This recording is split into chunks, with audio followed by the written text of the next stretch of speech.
and gentlemen, I have the great honor of bringing to you today my guest, Diane Murray-Ward, a wonderful poet, a thoughtful human being, a real gift to the literary world.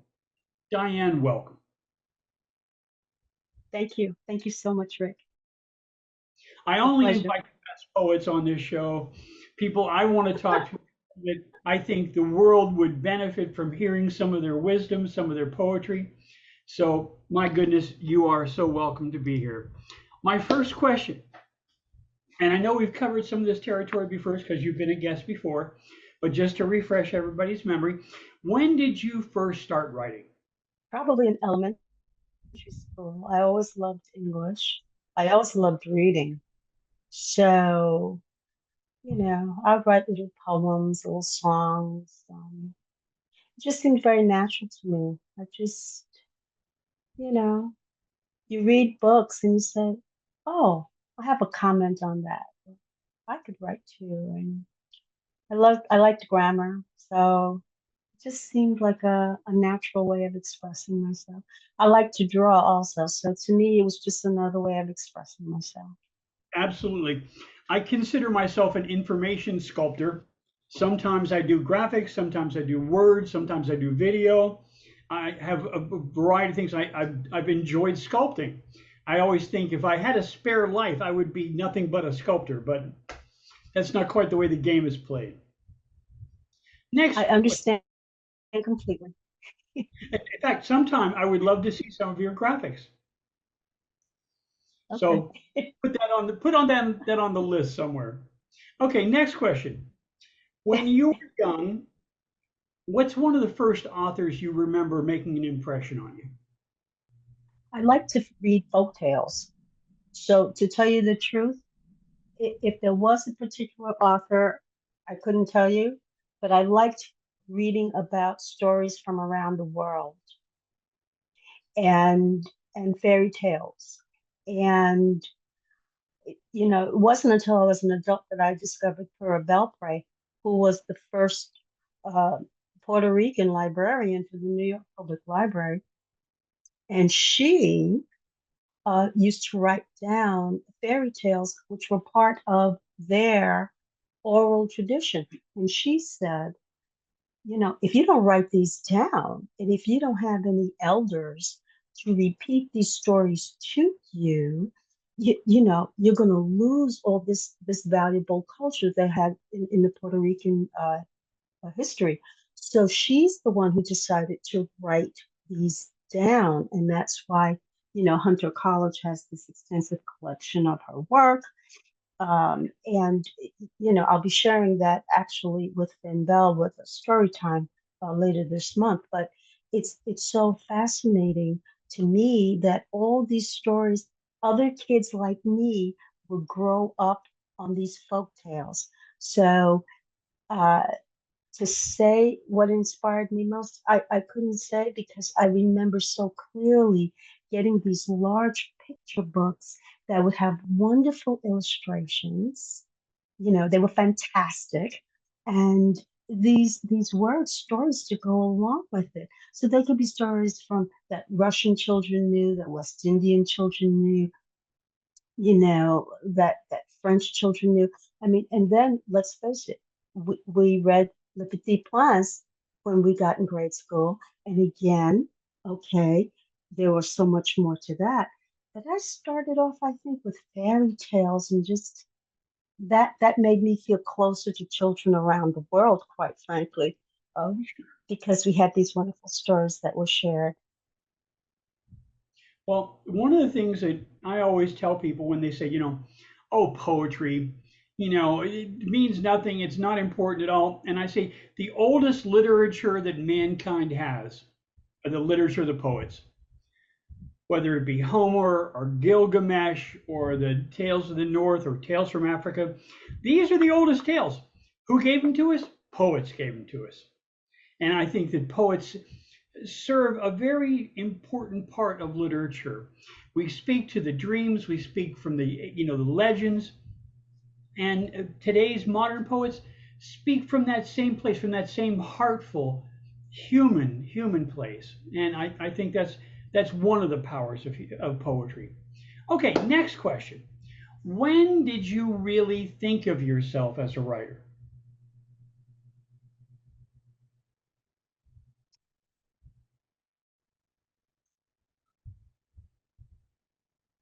I always wrote reports for school, so I always felt I had that academic kind of bend. I don't know that I considered myself a writer. I was doing assignments, I was writing papers, I was doing research. I enjoyed the library. So to me, writing was just an everyday function. I needed it in order to ambulate my world. Um, but in my undergrad, I had an English teacher who felt that I had the wrong major. And he said, "You need to be a writer." And I said, "No, I'm not going to be a writer." I was pre med. "No, you need to be a writer." And he would say, "No, you need to be a writer." And we fought all the time. I did not take that as my major. I was not an English major. But he was tipped. And that was the first time I had ever heard anyone. No, actually, I had written something earlier about a friend of the family, and the wife was so enamored with what I wrote that she kept a copy of this composition. I might have been in junior high, and she kept it with her in her wallet. So I guess people had been telling me that, but I really didn't see myself in that light. Okay. I continued writing, little things, but, a journal here and there, but it wasn't what I thought was going to be my vocation. Okay. Yeah. Now, when did you start performing poetry or short stories or storytelling?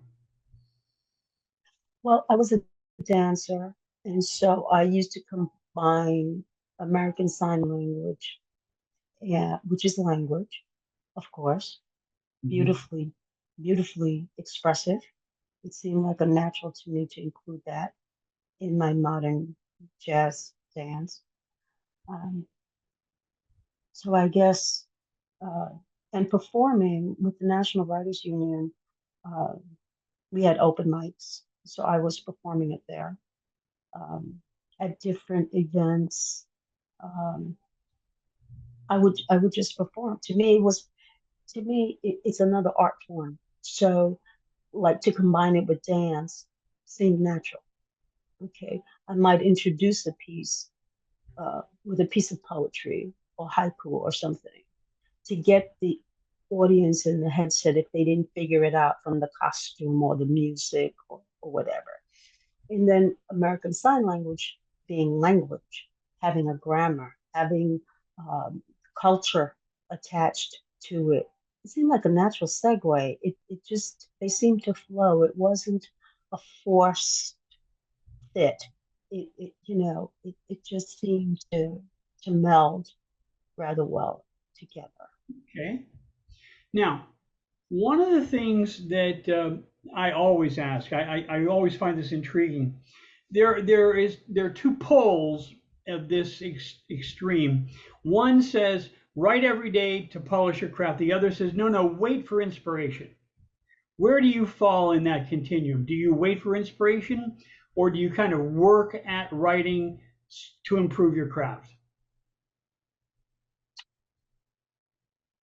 I, I either write or read every day.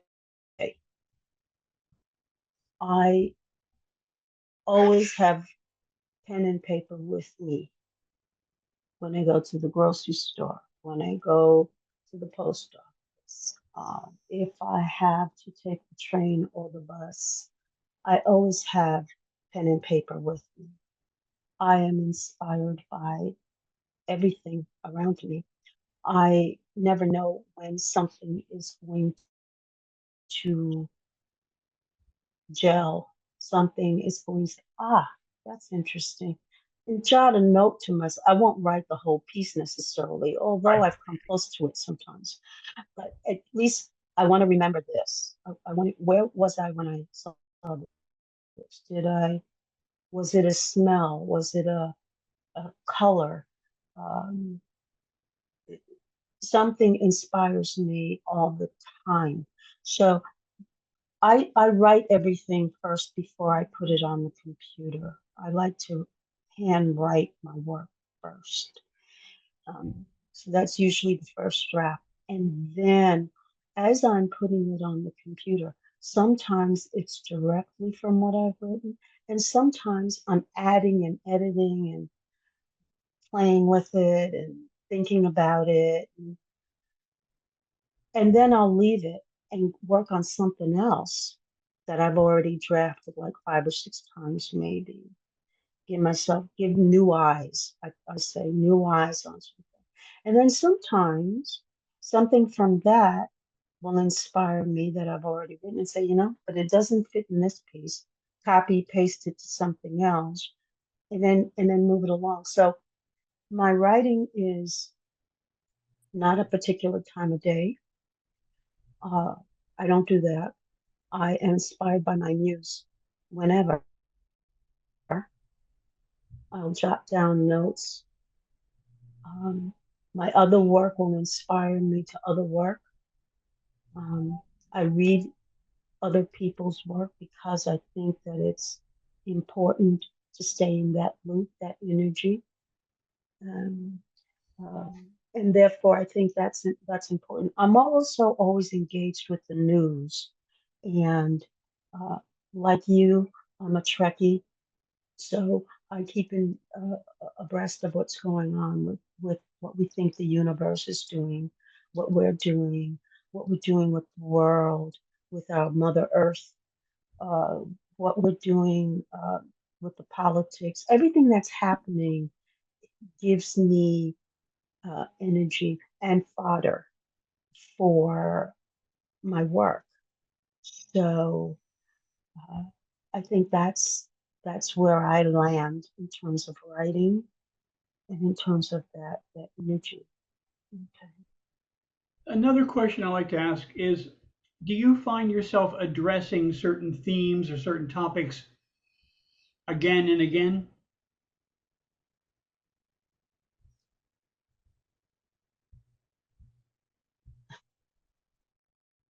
Um, for right now, the Earth, what I have learned that maybe can help somebody else. Okay. The politics, we both live in America, and what is happening in the entire world, the conflict. Um, how do we as poets address some of that in our own way? There are some things we do privately, and there are some things we do publicly. And I think those themes, respect for life, peace, environmental. If there's no planet, it doesn't matter if you don't like the person next to you.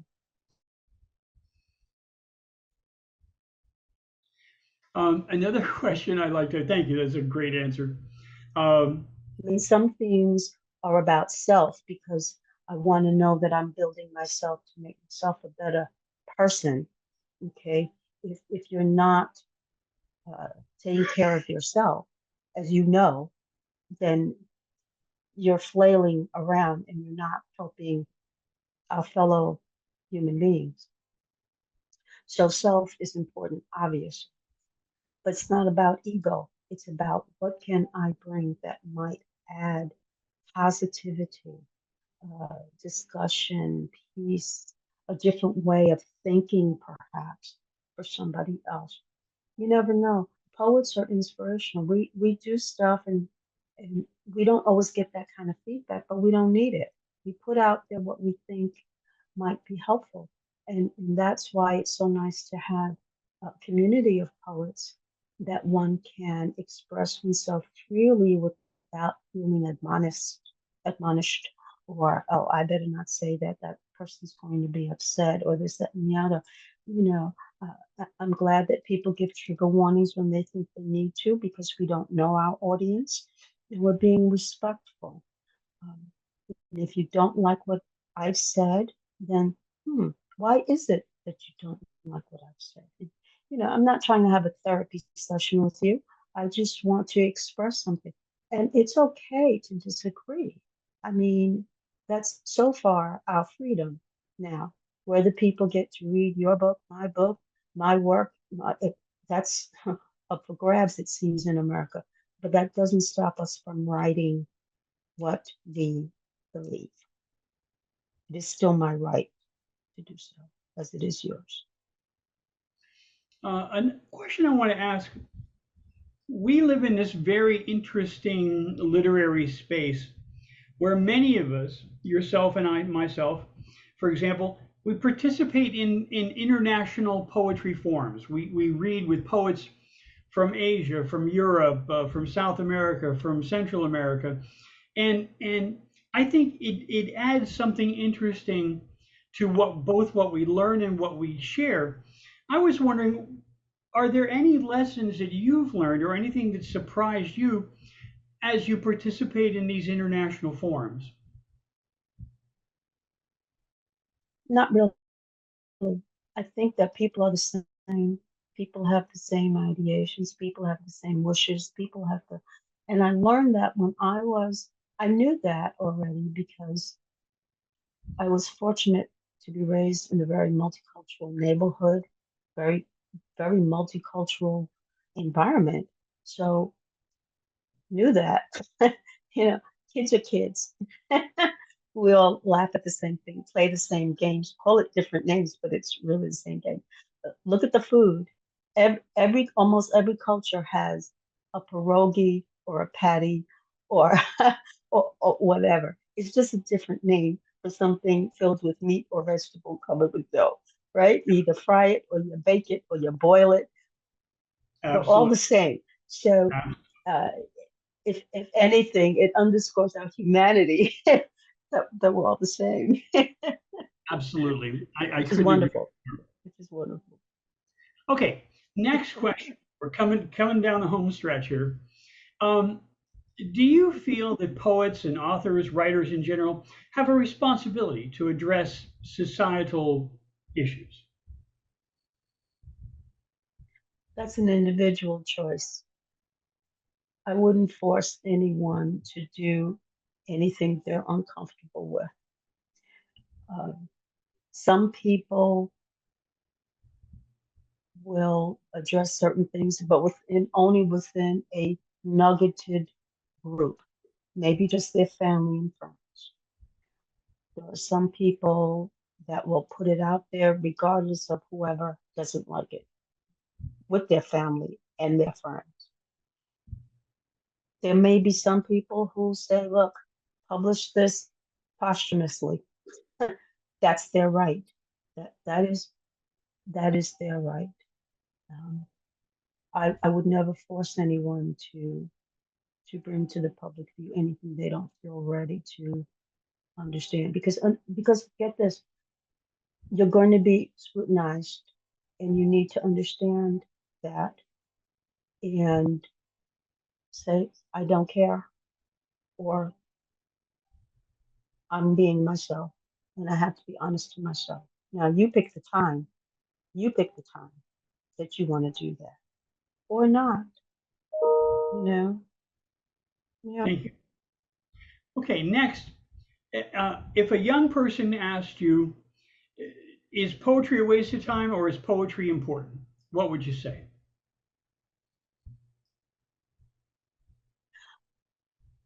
I would ask them why they posed the question. Have they read poetry that they thought was a waste of their time? And if so, would you like to share it with me? And and I'm glad you asked the question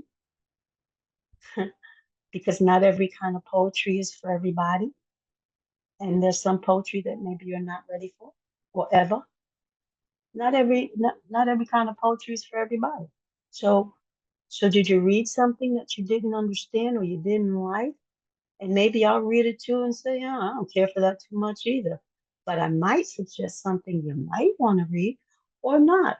I mean, I think we have to be open to these inquiries because that's how I learn. You know, when I questioned, I had teachers and people around me that weren't offended if I asked a question. I mean, you know, I'm glad you asked the question. I appreciate that. So tell me, why do you think it might be a waste of time? Are you considering being a poet? Possibly, you know, you know, you could turn that whole thing around. Could be it's a very positive question. It really is. Not offended by it. It's a good question. And my last question is, what kind of reading do you do for entertainment? What's on your bookshelf? What's what's next to you? I read manga. I read manga um, because I'm going to do my own, and I like that. Uh, I read Teresa Davis. Um, I read most everything that Marissa Prada puts out, um, and I do mentor someone who is writing a book. So I help them. I read their material, and there are times, you know, Dan Ince, he asked me to review material that other people are doing, and I'm glad to do that. I mean, people, you know, they send me stuff and they want me to look at and review, but I reviewed books before. I reviewed articles before they were published in certain magazines or whatever. People, editors would ask me, Diane, would you please read this? So I get material, I get information, and then in between all of that, you try to do your work, right? Right, You try to right. keep yourself fresh and current and do interviews like this. And and so I'm grateful that I have a community that is interested in what I think. And I'm also very grateful for people like Jane Spoken Word, who graciously always includes me when she has her her events, and that we can be supportive of each other. I think one of the main one of our main functions as poets is being supportive poets. It doesn't mean I have to speak. It just means I have to be in the audience. I'm listening. You may not see me on camera, but I'm listening. And that I think does so much for the poetry community. Um, and I do like the fact that we are international. I like the fact that uh, we have people that will translate. I've worked with translators. Wonderful, wonderful. I want to be able to understand what you're saying. I want you to be able to understand what I'm saying. That kind of sharing is crucial, crucial to the existence of this planet, of this world, of this earth. Absolutely. You know, it's hard enough to communicate without a language barrier for people to understand each other, what they actually mean. So I have such tremendous respect for someone who does translation and tries to take one linguistic set and transpose it in another language, in another communications media. I just find that just so amazing that they would undertake the responsibility, you know, the art form, because it's not a science, it's an art form to try to recapture A and translate it to B. I just find that just absolutely amazing. Wow, thank you so Absolutely. much for this part of the interview. It was always a pleasure to spend some time in the fine mind of Diane. Do you want a 5 minute break or two before we start your poetry, or are you ready to just rock and roll? We can rock and roll. Okay, We can fantastic. rock and roll. Well, I think there's just a few pieces I'd like to share with you. And the Okay, first one is called Grace. And I wrote this some time ago, and I think we need to help each other center. Find your center. Find your center. And I think that's how we best help each other when we try to be at our optimum game. Okay. Grace, a light that shone in spite of fear, a moment respite from anger or torture is grace. A breath. No, it is rather a chance to breathe in and out at one's leisure. Is grace. Oh, sense and acknowledge the soft-winded sound of my lungs, forcing air over my nostrils is mindfulness grace, provoking, daring, and reminding me to aspire and speak grace. The moment of rest and reprieve, the sanctity of long friendships that test the limits of patience, because there are no limits with true friends, is grace. The bellows that soften when you are around, the safety one feels without a sound, knowing I want to stay within you and you around me is grace. Oh, the joy of clarity in the moment amongst confusion is grace. Grace, I want to keep and tether to your silent trust, become fearless to new possibilities and acquire the sanity of our future moments together. A moment of grace is finite and infinite. In my hopes, grace never leaves me, but seems to rest elsewhere sometimes. Grace is an aspiration that turns me into an inspiration as it fuels me towards you, I hope, with goodness. Grace is hypnotic. If I allow her and I want to succumb to her, I hope she will bless me with her presence again soon. DMW. Lovely, lovely. I think I think it's important for us to remember to have those moments when we take a step back. There's so much going on. Um, let's face it, there's politics, there's racism, there's all kinds of stuff going on in the world. This has not changed. History repeats itself, unfortunately. We see it in many Slow different figures. Many different figures. And there's one piece from my childhood, and then there's another piece, just these two last pieces that I'd like to share with you. Okay.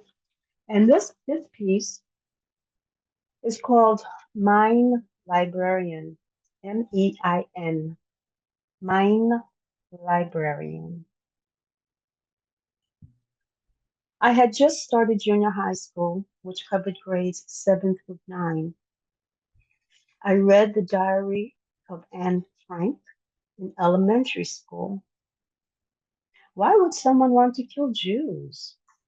So I decided that I wanted to read Mein Kampf by Adolf Hitler.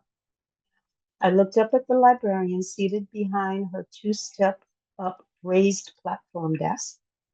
Maybe from this perch she had a greater view of the library than being flush on the ground with the rest of us. I thought she lived at the library because she was always at that desk whenever I visited. She never smiled. No frivolous ornaments ever appeared on her desk. Neither flowers nor picture frames ever stood there. Her desk held eraserless stunted pencils and neat, uniformly squared and stacked blank paper sheets, approximately 5-inch by 5-inch eager to carry a Dewey Decimal number of its own. As a regular library patron, I knew the power these slips of paper had to propel anyone interested towards aisles of knowledge. I didn't know the German language. I didn't know if Mein Kampf would appear as my struggle, but thought that if it kept the German title, she would instruct me how to find it in English. I said, "Where can I find the book Mein Kampf?" I repeated Mein Kampf by Adolf Hitler. I figured, well, she has thousands of books. Why would she know right off the cuff what I wanted? She stared at me. I stared back. Eventually, on a white slip of paper, she wrote the Dewey Decimal System number, then pointed to the back wall and to the right. Okay, there was one copy. It was a thick, bright orange hardcover book. It wasn't a reference book, and since this was going to be a long read, I could take it out. I brought the book to her desk. I gave her my library card. She stamped the book, and as I was walking out, I could still feel her eyes on me. I didn't know why. I lugged this book home and started on the introduction. Dense, very, very dense. I took Mein Kampf out of the library 4 or 5 times. In between, I would return it and leave it for a few days so that if anyone else wanted to read it, I wouldn't deny them. But it was always there, just one copy. Reading Mein Kampf also prevented me from getting other books. Since the book was heavy and challenging to my small frame, I could only take it out and no other books. I thought, my struggle. One afternoon, the same librarian who stomped Mein Kampf out to me every time asked me, "Why are you taking this out?" I wanted to try to understand. What was he thinking? I thought that if I read what he wrote, maybe I could understand, I said. I never got past the first 20 pages of Mein Kampf when I was in junior high school. I never borrowed it again. I decided that I had challenged myself before I could comprehend it, if ever, and apparently never. DMW. Wow. Well, Wow. like I said, interesting, right? You I know, wanted to try to, what? What?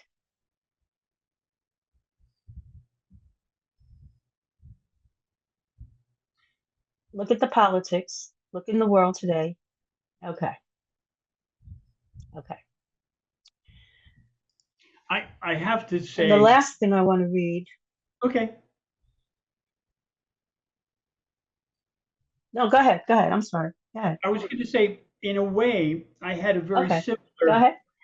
I had a very similar experience. Um, I was, I was one of those people that I was raised Catholic, and I found myself in conflict more and more and more the more I learned about the religion. And I was taking Saturday classes and all that stuff that that you typically do, uh, what's called Sunday school. And because I asked what was deemed as rude questions, I was sent out to the hall a lot, and I missed evidently some very crucial dogma. So when I was being confirmed, I'm in the line with 200 other little Catholic boys and girls, and I noticed something curious, that at the conclusion of the blessing for each of these students, one by one by one, they would kiss the bishop's ring. Now, everything that I knew about Jesus Christ, who I admired, I felt I was a very religious person, even though I was at odds with a lot of Catholic dogma. But the more I thought about it, as I'm in this long line, S is at the long end of the line, I Mhm. like this whole idea less and less. And I could almost see in my mind's eye Tom Jefferson, John Adams, Tom Paine shaking their heads. This is not what we do. We don't honor princes. We don't honor clergy. We're all equal, men and women. We're all equal. And at the same time, I knew, look, I'm a 12-year-old kid. What am I going to do? Argue with the minister? Argue with the priest? That's crazy. Who could I explain my discomfort to? Because I'm in this line, and we're all going to kiss the bishop's ring when it comes time. Long story short, when he put his hand out for me to kiss it, I shook it. He snapped it back, put it right there in my face, and said, "Kiss it," with the kind of voice that you really don't want to hear from a minister, from a priest. And I shook it again.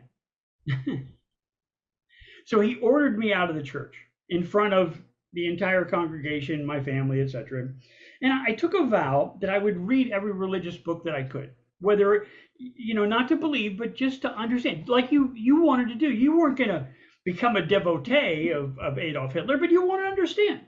And I felt exactly the same way. I wanted to understand whether it be Judaism or Confucianism or the Tao, or pick one, So I literally made it my job to read every religious book I could get a hold of. So I have every kind of sympathy with what you were doing. And I learned that we're all so similar. The language may be different, the names of God may be different, but we all eat and sleep and laugh and bleed exactly the same way. And it was a good lesson. Absolutely. It put a damper on my confirmation party. That's absolutely. Well, and also just at the end of confirmation, the bishop, the presiding clergy, they give a little slap on your face also. And so, but that was also explained. So again, we'll do that another time. We'll talk about that. The last piece I wanted to provide, again, this is called nesting straw. Again, it has a universality considering the Sudan, Palestine, so many peoples displaced, moved. I pray for them all. This is called nesting straw. I have become like a nesting straw, wind blown, sought for as a building block, weakened at times, though still functional, useful and rehabilitated, for each avenue has climates. I am malleable enough to provide comfort. I have become more than nesting straw for others, now realizing the strength of fibers and strands, the strength imbued by faith and promise, by an ability to withstand disappointment, disappearance, and choices that are not viable otherwise, so not real choices. I have become a building material, sagging and soaked, resilient yet fragile, steady and ready, reliable, and let's not forget pliable. I have become nesting straw, fading, frayed, contorted, and exhausted.